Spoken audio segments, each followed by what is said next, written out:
keychain the other day. There's so many keys on it that I don't even know what all the keys go to, honestly. And I just got to thinking, man, if I had a master key, that'd be so great. You see these janitors or whoever who have a master key. And so I thought, that's kind of a neat concept. And I looked it up. And so a master key, if you're a locksmith, then just drop something really great in the comments and help us all out. But the component about a master key is that it has like one major component that will bypass all the other little components on the key. So even though there's different locks, different formulas on the key to different ones, that one master key is going to be able to open all of it. And I thought, that is so key to understanding our life of faith in talking to God, praying. That is the key to answers for everything. If we need help with healing, we need help with strength or encouragement, determination. God, give me compassion right now. Give me confidence. God, I need joy. Oh, Lord, I need direction or peace, comfort. God, I'm so angry right now. I need help with that. Or fears that we're facing. And the one master key that's going to help us unlock miracles, and not just, we think of miracles like something perfect is going to happen and everybody's going to be so happy, but we can have peace in any situation. And sometimes he does move that mountain, but it is unlocked by the power of prayer. There are so many times that I can say, I prayed and I didn't see the outcome for a long time. But I kept praying. Sometimes I saw the outcome as something more or better than what I could even ask for. Chris had been with me for one of the vlogs that we did, and he talked about how we prayed literally for finding a family. We started in the year 2004. We prayed and we prayed and we prayed.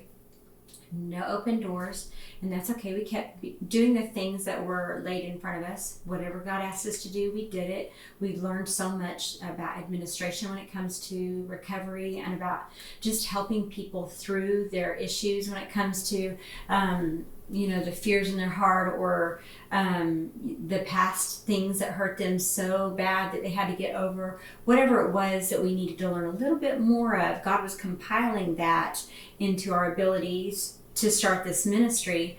But I'll tell you, I think it was really the breakthrough. We finally decided we gotta stop just praying about this, the two of us. So we started taking this to our new believers in the Stepping into Freedom class. And the prayer of a new believer many times goes something like this, especially if you're overcoming drugs and alcohol and relationship issues and stuff. It's like a snotty crying, God help me.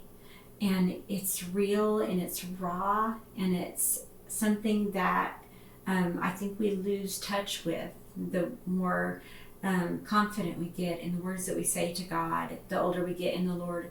And so we took our need to our new believers, and some of them weren't even believers, and they were like, I guess we can pray about this. God hears them too. And, help them, God, do this thing. And we started seeing breakthroughs and doors opening, and things started lining out that we could never have asked for. We could never have dreamed up. The homes that are on this property are beautiful in quality and way better than what we asked God for. Remember, we asked for the double wides. Hey, give us a couple of double wides, which would have been totally fine. But what I'm saying is these homes are more than what we asked God for. Ask Him for something, and if it's in His will, then just keep asking. Be tenacious. Keep asking. Keep seeking. Keep knocking. I remember when I was young in the Lord, and I would sit at my dining room table and I had my prayer journal open, and somebody would say, hey Deb, will you add this? Boy, I was so excited to add it. So I had pages and pages and pages of just somebody in passing that would say, hey, would you pray for this? Again, I'm not called to be a prayer warrior. That's not a gift that I have, but I knew that there was power in prayer. So I did that, and I loved to be able to go back and put it across it and say thank you and a little date.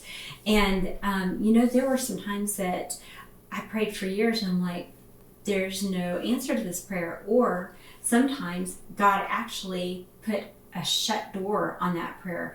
I remember specifically one time I had just prayed and prayed that God would give my husband an advance in his work, and I mean, it was, I saw this happening, and it was happening, and it was happening. It was getting better and better, and then all of a sudden the company closed the doors. This was in the recession in 2008, and the doors closed, and he lost his job. There was no progression in pay. He lost his job. And I remember everybody said, "You're such a woman of faith. You're not worried about this." And I'm like, I'm not. I'm just, what do you do? So we're praying and we're asking God to help us. But I wasn't going to run out and bawl all over everybody. But sometimes when I would get home, I would go in and I would close the door. And my prayer began this way, face down on the carpet, crying, "God, are you not hearing my prayers?" And sometimes we ask him that, "God, are you not hearing my prayers?" And I didn't understand it at the time, but I was talking to him. I was still talking to him, and he was still listening to me. And I look back now and I think if I would have been listening closely enough, I could have heard him say, "I'm working on something better. Would you just be patient, Deb?" I whined and I cried. And then I went out and I told people the true fact that I was standing on a promise that God was not going to let us fall. He would never see his children beg for bread. I knew that. And so fast forward many years, my husband is the sole owner of his own company. It's like the all-American dream, and he makes enough money to support our family, and more money than what he was making then. And I'm not saying it's all about money. I'm saying this is a story that I just couldn't believe that God would do that to me. I remember saying, "God, we tithe. How could this happen? We tithe." And I'm sure that he was not shaken by me with my faithless heart. It says in Timothy that sometimes he gives faith to the faithless because he doesn't disown his own. So we have to remember that sometimes too. It's not unanswered prayers. It's just either wait, or sometimes he says no because he knows better than we do. So don't lose heart if you don't see this perfect answer to the prayer that you've been praying for years and years. It could be better than what you had hoped.